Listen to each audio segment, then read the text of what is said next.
Hey guys, what is going on? Welcome back to the channel as we continue talking about 1980s horror films and the year 1980. And today we're talking about Prom Night. Jamie Lee Curtis, once again, the Scream Queen is back. And I realized that she had two horror films in 1980, the other one being Terror Train. So she is the true Scream Queen. Leslie Nielsen, also in this film, the two most notable names in this particular film. And this film starts off with these children who are playing this game. They keep saying, the killer's coming to get you, and they're in this abandoned building, and they kind of like they're tormenting this one particular girl. They're zeroing in on her as they play this game, and they kind of like back her up towards this window, and she falls out, unfortunately, to her death. And that's kind of like the setup for this film, because now it is many years later. These kids are now in high school, and someone is coming out to get them for revenge. They start getting phone calls saying that prom night is coming. And yeah, this film though, I can see somebody, when I Know You Did Last Summer was made, definitely some ideas were borrowed from this one, especially in the idea of these kids kind of like make a little bit of a pact, not to mention or tell anybody what happened to the little girl. So fast forward, they're in high school. Prom night is coming, and Jamie Lee Curtis is the older sister of this girl who passed away, and her, along with this other group of kids, they're getting ready for prom. And I had never seen this film before, guys. This was a first time watch, and I know a lot of people do enjoy this film quite a bit. But I also think that some people consider this to be an underrated slasher. I can understand why they see it as an underrated slasher. I can also see why it kind of falls by the wayside, considering some other slashers that have come before it. Now, I think this film, yes, I think this film it's a good film. I really enjoyed it.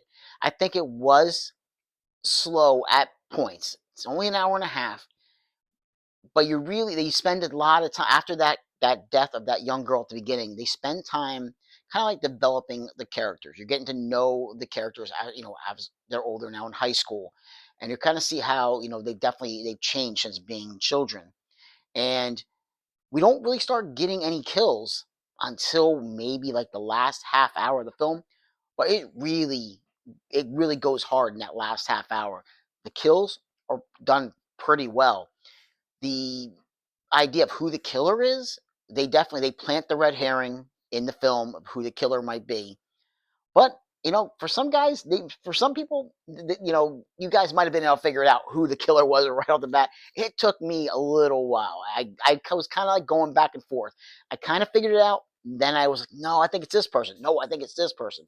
So they kept me guessing all the way to the end. So it was I thought right when the unveiling happens, I thought I knew who it was, and I was wrong. I was absolutely wrong. So that was a nice little pleasant surprise. They got me on this. Sometimes I can guess it. Sometimes, in particular, this one I could not figure out who the killer was. But overall, I gotta say, I did enjoy it. There's a chase that happens with one of the girls. She's being chased by the killer, like basically throughout the high school. This prom is going on. Everybody's dancing, music playing, everybody's having a good time, and she's just being chased by the killer in all different parts of the school besides where the dance is happening. I kept thinking, well, why is this girl not trying to get back to that dance and get away from the killer? But guys, I digress. It was still a pretty good chase scene. We also get one kill that I was like, wow, okay, I really enjoyed the kill because it looked good. It was a practical effect, but looked really, really good, and I really enjoyed it. Not going to spoil it because it does happen towards the end of the film with one of the characters in the film, so I don't want to spoil who it is that it happens to. But yeah, guys, this one, like I said, it started off because, like I said, started off a little slower to a degree because it's trying to build that character development, which I can understand, and I can fully appreciate that because you want to really get involved with what's going on with these characters before they start getting picked off. But like I said, once it ramps up, it really ramps up, and I did enjoy it. Some of the musical choice at the end of the film for the end credits, mm, maybe it didn't seem like it really fit with the movie, but that's it's the end credit song. I'm not gonna worry about it or anything like that. But yeah, other than that though, I thought it was a pretty solid slasher. I do. Is it the best one I've seen? No, but I think it's still pretty solid. And I think it definitely offers something, you know, for a slasher fan to enjoy.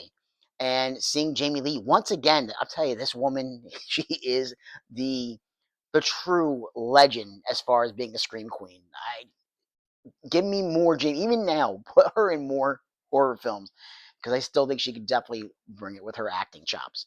So yeah, guys, Prom Night was definitely, it was good, and I definitely think I'm gonna have to add this one. I think I'm gonna hold out though and hope that 4K does actually come out this year, like possibly like what I'm hearing.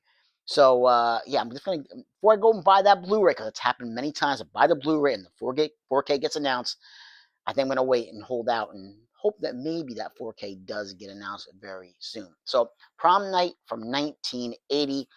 Jamie Lee Curtis, the Scream Queen, does it once again. Guys, like, subscribe, and comment if you get the chance, and I'll catch you in another episode. Take care. Bye.